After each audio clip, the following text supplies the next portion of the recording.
Welcome to the Practice You podcast. My name is Elena Brower.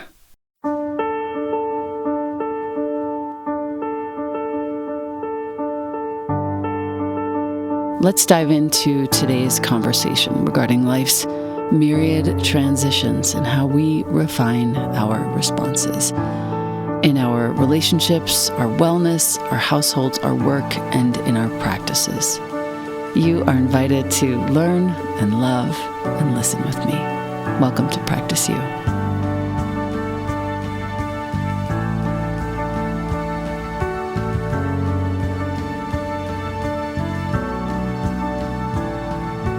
Welcome back to the podcast. I have a dear friend with me today. It's a real honor to be speaking with Cecily Mak. She's a mother investor. She's an advocate devoted to helping people live free of dimmers. The dimmers are what we're going to talk about today. Her new book, Undimmed, is the subject of our talk. She's also the co-founder of Wisdom Ventures, ClearLife Reset, and the visionary behind ClearLife. And that has a capital C and a capital L, one word. She's a former attorney and Silicon Valley exec turned author and investor. And she is here to talk about, as I mentioned, Undimmed. The subtitle of this book is important. The 8 Awarenesses for Freedom from Unwanted Habits.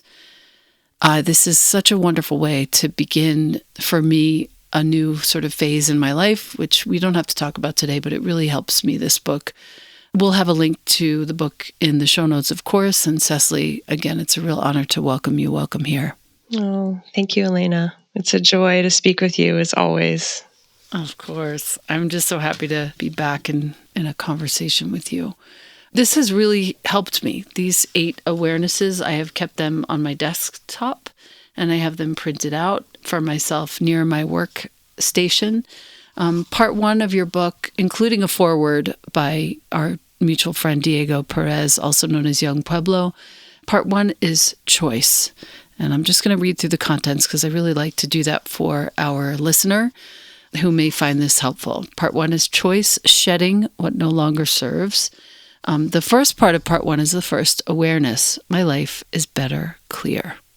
Whatever that means to you, dear listener. The second part is the second awareness. I choose what I consume. We're going to stop there and come back to this. But I want to say that for a very long time, particularly in my throes of my addiction, I've been out of it for 11 plus years. My real addiction was marijuana, but I'm no longer drinking or smoking anything. I felt like I wasn't choosing what I was consuming. I would watch my hand reach for the materials to roll a spliff. And it was so vexing to me that I couldn't actually put that sentence to life. And I would love to talk to you about this first part of the book, Cecily, first, shedding what no longer serves. You came up with ClearLife how many years ago? It was about 8 years ago, right at the beginning of my own undimming journey. Mm-hmm. One of the things that I teach in my Simplify course that I came upon on page 11 in your book, and dear listener, this is you. You are creating a life from which you don't need to escape. Yeah. I mean, that's really the heart of it, because we tend to think about these things we go to as the problem, and they're rarely the problem. As our friend and great mentor and teacher of mine has noted, Gabor Mate, it's often the symptom of something underneath. And if we can go into these habits or tendencies from a place of curiosity as opposed to judgment or diagnosis, often then we unearth what we're trying to escape from. And if we resolve that, we have much less of an inclination to reach for relief. In a little further forward in the book, I'm going to page 25. You did an illuminating experiment. You took a break for a month. I'd love to hear about that. You were also kind of beginning the process of your divorce, wrestling, as you write, with my complicated relationship with alcohol for a while. We're at the bottom of page 25, if you're following along.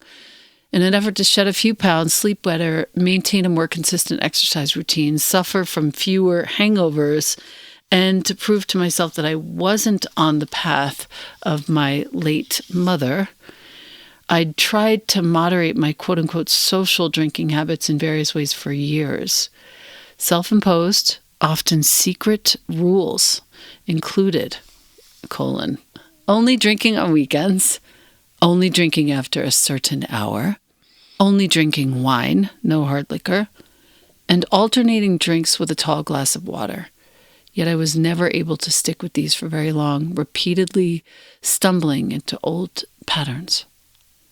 Whoa. Dear listener, is that you? Talk to us about this, Cecily. Yeah. I mean, I think like many people, and I've learned this in my years of hearing from others who have faced similar choices, challenges, whatever it might be.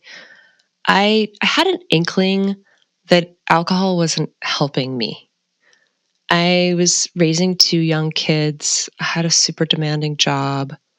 I was trying to stay healthy and fit and tend to, threads of hobbies and out of work or family interests in my spare time. And I just had the sense that drinking was not helping. It was making me less likely to get up early to exercise. It was limiting my ability to be creative or sit down and do something meaningful in the evenings. And so I did go through that process that you just read of examining and experimenting and trying to limit and failing and experimenting again. And what ultimately generated the shift for me was not planned or expected, which in some ways I love because it tells us all we can make a change at any moment. We don't need a grand design around it. We could decide right this moment today to make a change without having even really put too much thought to it before now. I was looking down the barrel at the end of my marriage. I knew that summer of 2017 that there wasn't anything else I could do to try to save it. I had been trying for over a year. All of the things therapy, retreats, date nights, even, flirting with opening the marriage. We couldn't keep it.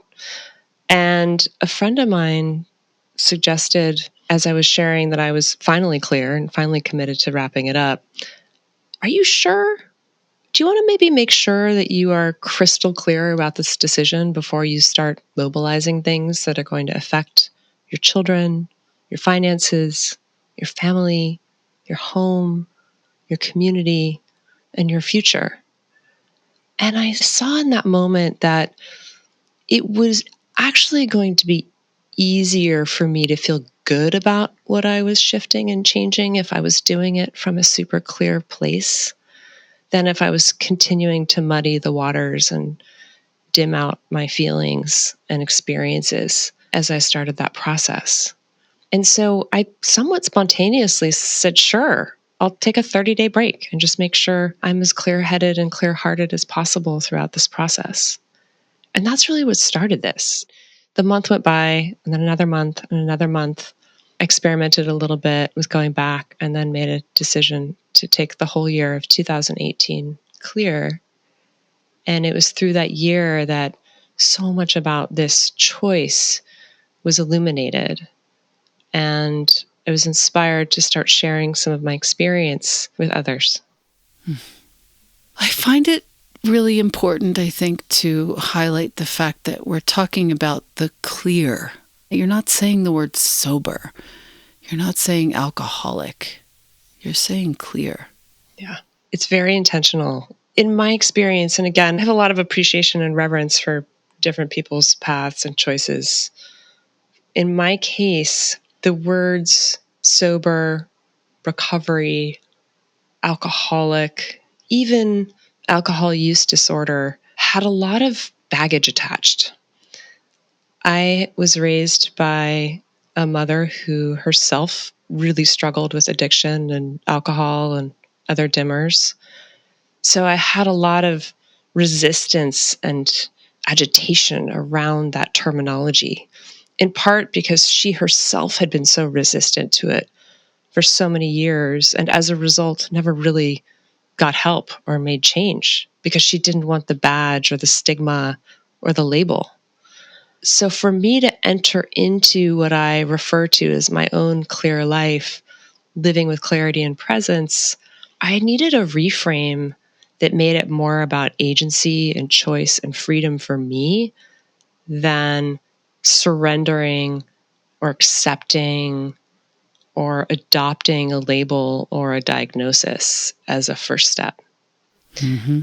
And that, my hope, allows for some spaciousness because we all really do have different experiences.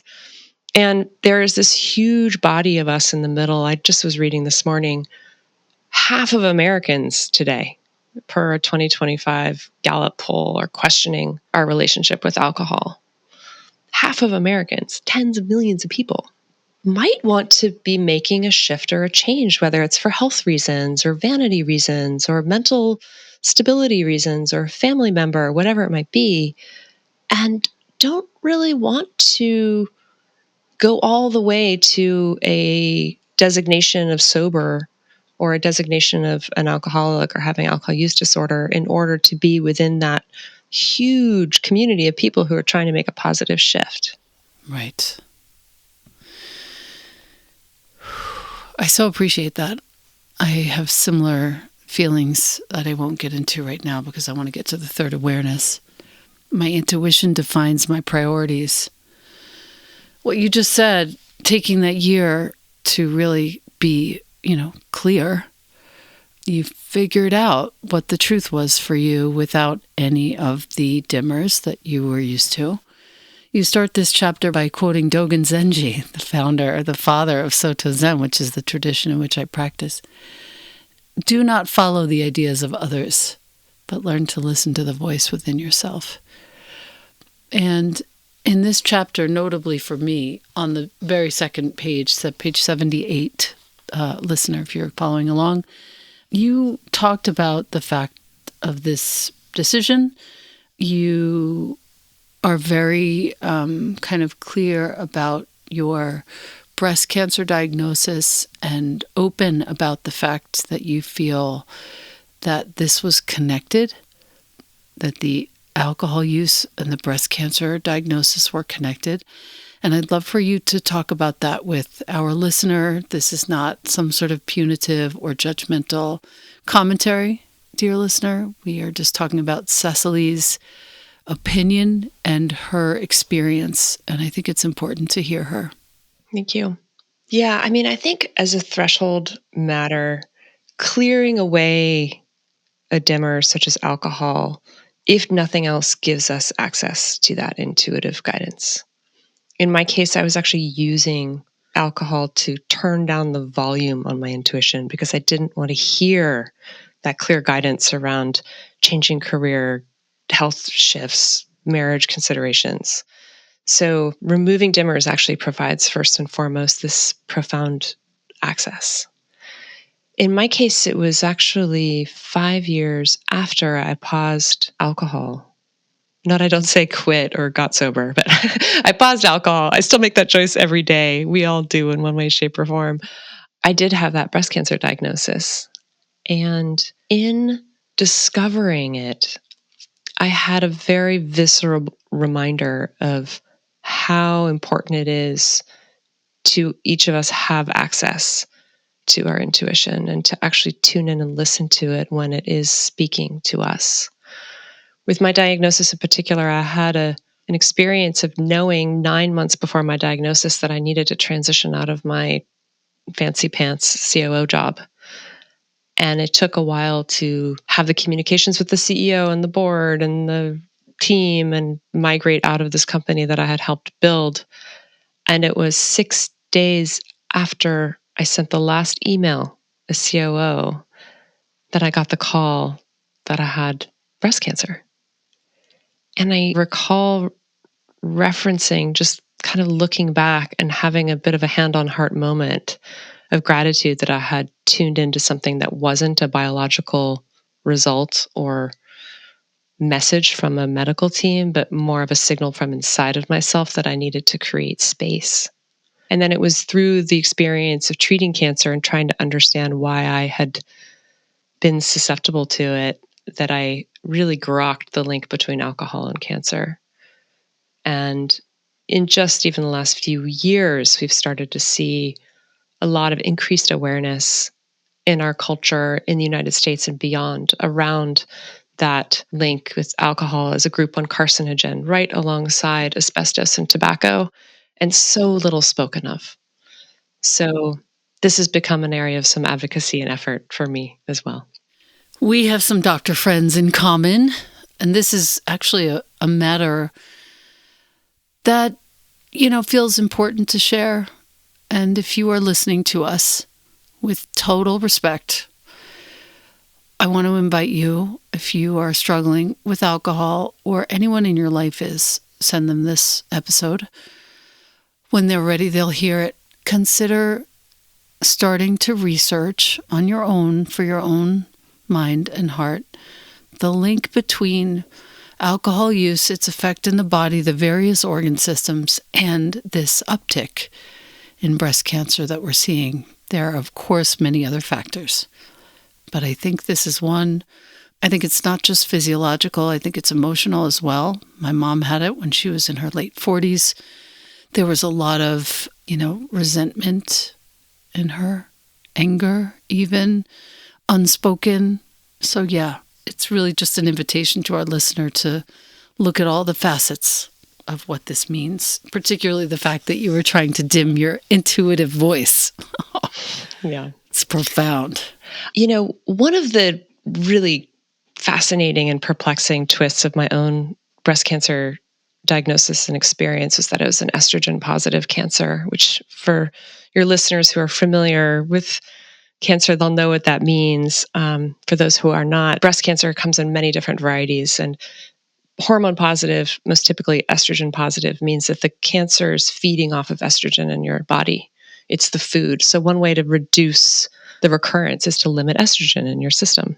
Well, in my case, my tumor was over my left breast, right over my heart, which itself felt deeply symbolic given what I had been through in my decade or so before it was discovered and diagnosed. But I also had been living as this kind of ball buster in a man's world. I had been really actively suppressing my own femininity in order to fit in and achieve and accomplish and perform. And the fact that I ended up with a cancer that was living off of what I believe to be unexpressed femininity or unexpressed estrogen in my system is a whole area that I hope we can investigate. I know so many extremely accomplished, powerful women who have had the same cancer, and we share that experience. So, Yep. Thank you. We're going to move on to the fourth. Since we have 8 and I want to make sure we get them all, my trauma isn't my identity. And you picked a Murakami quote for this one. And once the storm is over, you won't remember how you made it through, how you managed to survive. You won't even be sure whether the storm is really over. But one thing is certain. When you come out of the storm, you won't be the same person who walked in. That's what this storm's all about. And that's from Murakami's book, Kafka on the Shore. Talk to us about this. I found in this whole experience of understanding how and why we reach for things, and we've focused a lot on alcohol in this conversation, but it could be social media, it could be excessive work or food habits, or really anything we use to escape or dull out difficulty. Many of us can find a seed farther back in our story, something maybe in our childhoods or our adolescence that we maybe have been running from for a long time or striving to not feel or set aside. And in my case, it wasn't until I was a few years into this journey that I viscerally recalled that there had been a murder in my family and recognized that our whole family in our own ways had been really trying to escape from that experience and memory for decades. Now, how that translates into real life is it's so easy to fall into a victim orientation with an identity marker from a trauma. A very recent example for me might be breast cancer survivor or divorcee Or I used to have in my professional bio, daughter of a deceased alcoholic. These served a near-term purpose for me, but over time, I chose to not let them stick to me as an identity because I wanted to be more in presence or more forward-facing. So the notion around the fourth awareness is really to understand maybe what we have been trying to run from or feel less and do what we need to do to heal, resolve, release, let go. And then if it feels safe and comfortable, not let it stick to us. So beautiful. Again, we're kind of recalibrating the use of language here. These are semantics that we're discussing, but there's an energetic around the language that we use to describe things, and particularly to describe ourselves, the lenses through which we look. And this is really important. Part 3, we're going into the outer section. We went from inner to outer. And part 3 is about relating with others. This is all obviously based on social and emotional learning. In case you're not tuned in, social and emotional learning is inner, outer, and other. And we're on the outer now. The fifth awareness, forgiveness and letting go, are on the path to liberation. What I found interesting, I circled the word on. Here you write, they're on the path to liberation. And you used a quote from Jack Kornfield. In the end, just 3 things matter. And I was understanding that this is a quote from the Buddha, but cool. Just 3 things matter. How well we have lived, how well we have loved, and how well we have learned to let go. You know, if forgiveness and letting go are on the path to liberation, I would like to know in this moment in time, what do you feel the path is? Yeah. I try to embody that that's different for each of us. We're all going to have our own path to liberation. And I know that the Buddhist orientation, which is one that we share, might be very specific on this, but other religions, other philosophies, other approaches are going to have slightly different versions. And in my case, and in doing this work and developing an approach to breaking free from things that is really at its core designed to be an inner journey as a departure from a more conventional outer journey, the 12 steps or surrender, external forces oriented approach, I found that forgiveness and letting go are essential stops on the path, but they might not be the only path. And so the invitation is to really pause and see if there are people, if there are relationships, if there are experiences that we can encounter and review and be with and maybe shed or put down in some way that is liberating to us. And that's what can set us free. Mm. Page 134, you talk about the actual approach. In some regards, page 133, you also make a reference to Diego's teaching on this, but interesting for our listener and reader, 133, 134 in the book. Sometimes the forgiveness, and I think all the time, if I'm any evidence of this, self-forgiveness is the most important, because then you know how to do it. You know what it feels like. You know the delicious warmth of it. And then you can go give it to other people. But you give us practices to support the fifth awareness here. 3 distinct stages: forgiveness, ownership, and apology. That's the second stage. And letting go, the third stage. Talk to us a little bit about which stage meant the most at the time and kind of walking through each one, maybe just briefly. Sure. I think for the forgiveness piece, the experience that I had to navigate was that it wasn't necessarily something I was doing for the other person per se, but it was something that I was experiencing within myself. So in choosing forgiveness, the other person might not even know that I had made a shift internally. We might have, through practice, the experience of seeing somebody in a new light that they might never ever be aware of, but it is transformative for us individually on the path. I found that really, really important. The 2 people I speak to in the book and in life on this are really my ex-husband and my mother. I felt very hurt and disappointed by both of them in different ways at different stages of life.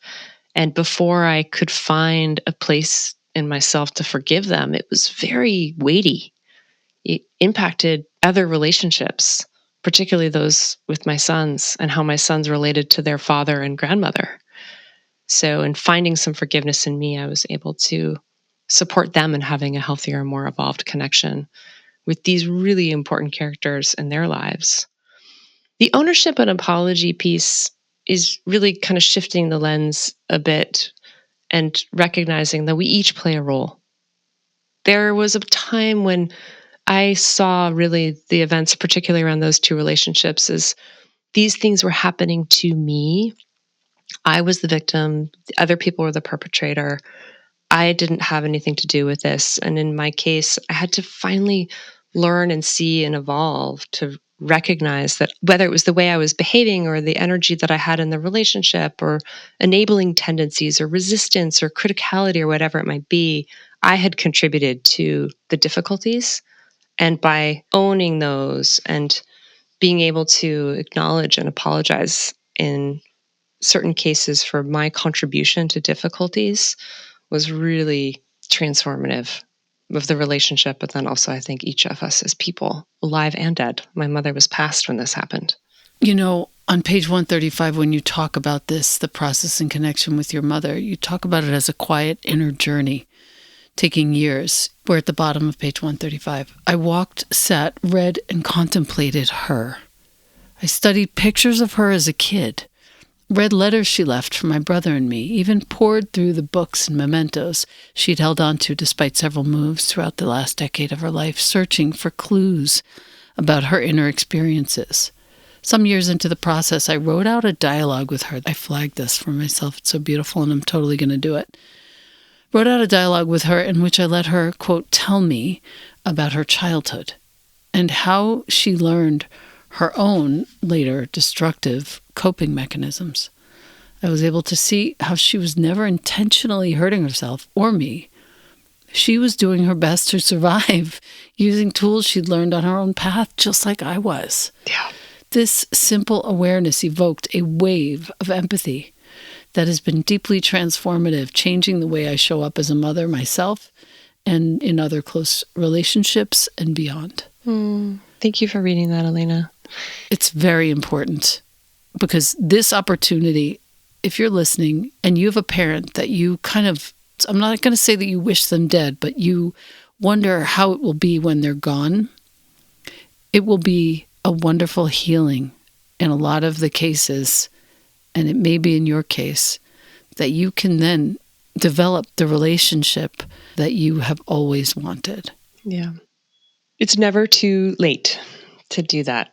And that process that I referenced there and having this years after she was gone communication with my mom in which I could understand that she was actually doing her best with what she had available to her really was the seed of this conversion from, I will use the word consciously, rage to compassion. Yeah. Page 140, the letting go piece. This component of the fifth awareness is an important distinction from the making amends step in Alcoholics Anonymous. When resolution or healing aren't advisable or possible, this happens in the case of mental illness or illness of some certain kinds, you say, we can release certain relationships, whether they are personal, familial, or professional, in their entirety, allowing us to redirect energy toward other pursuits. Yeah. Wow. That's a big statement, and I am psyched to read it. Thank you. It was a really important one for me. I have been on the receiving end of amends over the years. I imagine you have too.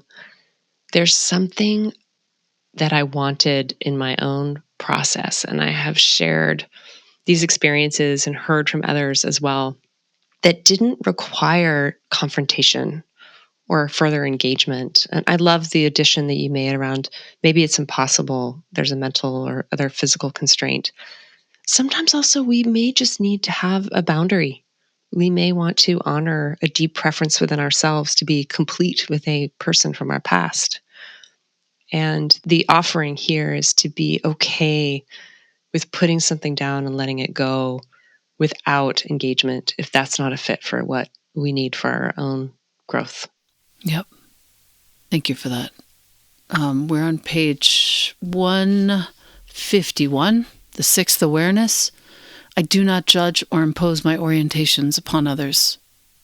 Gabor Mate, also has been a guest here, bless, writes, when I am sharply judgmental of any other person, it's because I sense or see reflected in them some aspect of myself that I don't want to acknowledge.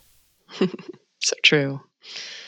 This one it's actually one of the simplest of the 8. It was originally called Do You, because we can get into this incredible journey of transforming our relationship with something and tuning into our intuition and shedding an unwanted habit or whatever it might be. And we can kind of pedestal ourselves or start having opinions about how people around us are or are not living, thriving, practicing, eating, sleeping, drinking, exercising, whatever it might be. And I had a very awkward learning about this, and in that I had my youngest son, I tell the story in the book, point out somebody smoking a cigarette on a sidewalk one day and say that if he were the president of the United States, he would sign an executive order and make cigarettes illegal. I remember thinking, oh man, I have really modeled this for him, this kind of prescriptive judgment, right, wrong way of being, which is kind of where I was in that moment. And we ended up having this really beautiful conversation, as you could only have with a 7 or 8-year-old, about should we make candy illegal? And should we tell people what they can and can't do, or should we just let them make their own choices based on the information that they have in their own moment? And so this awareness, it's a simple one, but it's an anchor that we all need at one point or another. Well, page 160, I fell over when I read. This section is called Like a Meditation Bell. You were leaving a weekend with friends. It was one of the first where you weren't drinking, among numerous other adults who were. And you and your 12-year-old kid caught a ride back with a friend, one of the hosts, his name is Trey.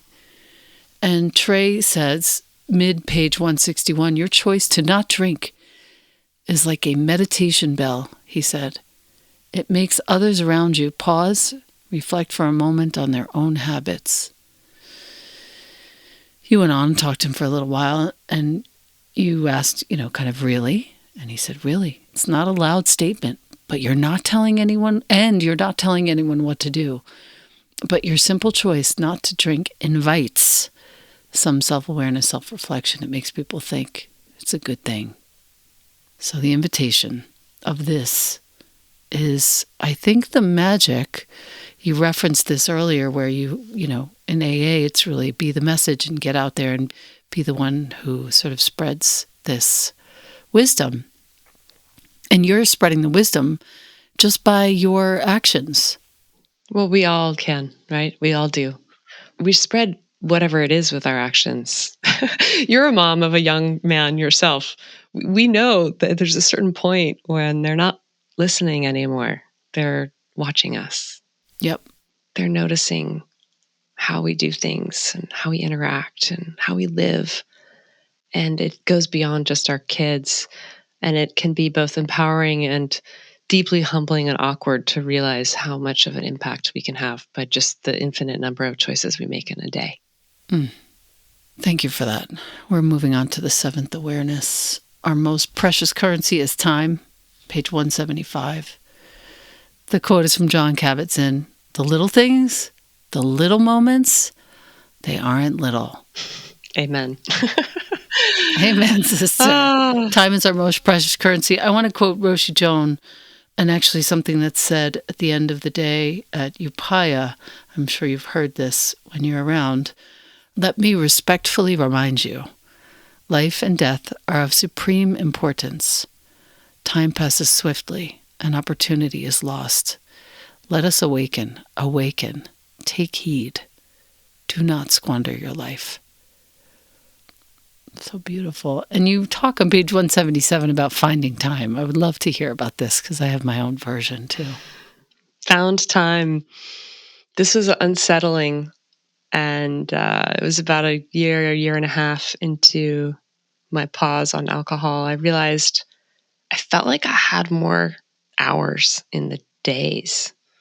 Like time had slowed down and stretched out somehow. And I eventually did the math and I figured out that I had been wasting, or it felt to me like I had been wasting a lot of time in the have a drink, I've had a drink, reflecting on whether I had a drink, should I have another drink, and then the sometimes fuzzy, hour or two the next morning when all the engines aren't quite firing and you're neglecting practice or exercise or whatever it might be as a result. And that was startling to me. I did the math and it came out to about 1,000 hours a year. 1,000 hours a year. We live in this era of busyness and time scarcity. And to think that a simple shift in how we spend some of our discretionary time could give us so much more of something we cannot buy or negotiate more of. That was really, really eye-opening for me. And it's helped me look at other areas across life. I mean, phone use, digital screen time is a very easy example. What are we squandering, to use Roshi's word, when we have such limited opportunity for moments and impact and study and work and learn and love and sharing, whatever that might be for us? So that's the seventh awareness. So grateful. In support of this, you actually talk about making a time budget on page 185. I'm just giving this to you, our listener. I'm giving this to you so that you know where to sort of poke around when you first get it. Make a bold move, page 188. What are our big rocks? The container in which you want to place a variety of differently sized rocks. And you write the success depends on the order of placement. We must put the big rocks in first, then the medium rocks and the spaces in between, then the pebbles. Tell us just briefly about your big rocks at the time of this writing. They haven't changed that much, probably for at least 5 or 6 years. So they're the same then as they are now. I really, really index heavily on time with loved ones and family, my close people. I really find that to be an area of my life that I neglected for a long time or took for granted for a long time. And now I really recognize how important those opportunities for togetherness are. It's maybe losing some people. It's maybe having one launch to college. It's maybe having people move unexpectedly. It's so easy to take for granted that chance we have with the people that we love. And then, probably this close second would be for me doing what we can and need to do to support our multidimensional well-being and healthfulness. Not just physical health, but our emotional health, our mental health, our spiritual well-being, our health, and how tending to those different areas of life actually have an important impact on everything else. So I really try to not leave the scraps of time for that type of nurturing and care. Yeah, those are my two big ones right now. Yeah, I can concur on that. Just making time for the kids has been paramount, knowing that they're on their way out the door. Yeah, always. Really, ostensibly never to return. That could definitely work out that way. And I'm so happy that you've brought that forward. For the people who aren't parents, thinking about this in terms of your friendships, your creative pursuits that you have put to the side for a really long time. I think about this all the time. If I weren't a parent, where would I be? What would I do? And that becomes my second largest rock. Eighth awareness, 195. I seek ways to support others. Talk to us about how this is kind of is it a refinement of that step? I don't want to say that. It's not, there's no hierarchy here, but talk to us about this for you. I saw in my years of evolving my own learnings and awareness on this that there was an opportunity to be available to others in maybe not immediately obvious ways that was both very supportive of them and what they're evolving and going through, but also in my own learning. And, when I first started working with this, it was around this notion of abundance. And when we have extra time and we have extra money or we have extra resources, can we find ways to spread it around? I'm actually evolving a little bit in this, even now, after the book has been finished and published, around I think it's as important, even when we are not in times of abundance, to be aware of those around us and how we can share what we have, even in moments of scarcity. There's something non transactional and very subtle and human and beautiful that happens when we offer some of what we carry to another being. And especially when we don't expect anything in return, or we can do it anonymously or quietly or without credit. That is something that, if nothing else, reminds us that we have things to give, that we have something unique about our own experience or person that might help another being along the way. And I think seeking opportunities out to do that, whether we're in a high of life or a low of life, is much more impactful to more than just ourselves than we could even imagine. My favorite messages I get from people are reminding me of something I did unconsciously, maybe, that had a positive impact on them or helped them see something in a different way. And I love it that it's a private message to me. It doesn't need to be on a board or in an article or in a public place. That's right. It's That's actually right. more intimate and more touching when it's just between us. I'm not going to blow this for our listener, but I just want to say that on page 196, Cecily talks about a story where she went to go see His Holiness the Dalai Lama, and she asked him a question. And I'm not going to give the answer, but I am going to say the question. You asked His Holiness, quote, if you could come back in a future life without being recognized as the Dalai Lama, who would you choose to be and where?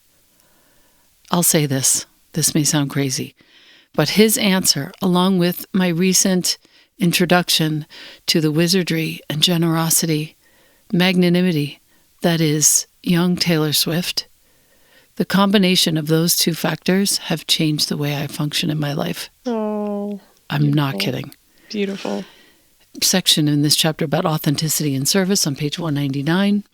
Page 201, openness as service is an antidote to self-absorption. This is the Bodhisattva way. You go on. It's just such a wonderful teaching, this whole thing. Thank you. Your book is going to change millions of lives, Cecily. And I'm really honored to have had it in my hands early on to read. But I just want to say thank you so much, and for the simplicity of the final paragraph of the book. It's so awesome. Should we get up early enough to run? You asked, as Soren, your man, whom I love, finished filling the dishwasher and dimmed the lights. I love our weekend runs, as we often take the longer routes on trails free of the pressures of a morning full of work meetings and video calls. Sure, that would be awesome, actually. Cypress Trail, hot tea in hand, we wound through the living room to the bedroom where the open window cooled our space, something we both appreciate, cold room, warm bed. I could hear the teens still awake, laughing and banging around, but I was anything but irritated. They were home safely, having fun in their moment, and so was I. And like in the end, I think about this all the time. Like, that's all. That's your it. Your kid is safe. Your people are safe. You're in bed. It's, sometime before 10 p.m. Yes, please. And you're good. Everything is okay. There's no fanfare to it. And I appreciate every facet of this book. And I really thank you for coming on the podcast and being here with me. Elena, thank you. I'm so honored. You are a light in my life in so many ways. And I'm touched that you read the book with such care and shared this time with me. And I look forward to a hug the next time I see you. Oh, I can't wait. Hopefully I'll be in Northern California. I'll definitely be there in June. Wonderful. For a little thing, and maybe sooner. Let's see what we can conjure up. Okay. And maybe April. Okay. Let's see. Fingers crossed. Oh my goodness. My fingers and toes are crossed. I'm sending you both so much love, and thank you again for being here. Oh, and to you too, my dear. Thank you so much.